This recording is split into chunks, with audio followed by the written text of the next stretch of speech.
திமுக தலைவர் கருணாநிதியின் பெயரை குறிப்பிட்டு பேசியதால் சட்டசபையில் இருந்து திமுகவினர் வெளிநடப்பு செய்தனர்.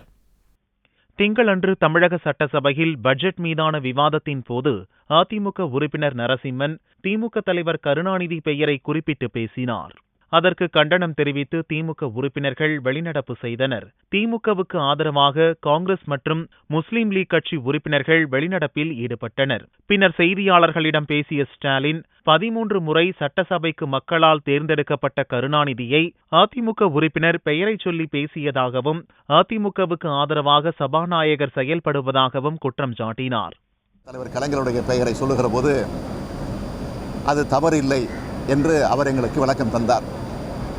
உடனே நாங்கள் திருப்பி கேட்டோம், அப்படி என்றால் இப்பொழுது முதலமைச்சராக இருக்கக்கூடிய அம்மையார் ஜெயலலிதா அவர்களுடைய பெயரை சொல்லி நாங்கள் பேசலாமா, பேசுவதற்கு நீங்கள் அனுமதி தருவீர்களா என்று கேட்டோம். உடனே அதெல்லாம் முடியாது, முதலமைச்சருடைய பெயரை சொல்லக்கூடாது, இது சபாநாயகருடைய உத்தரவு என்று எங்களுக்கு பதில் தருகிறார்.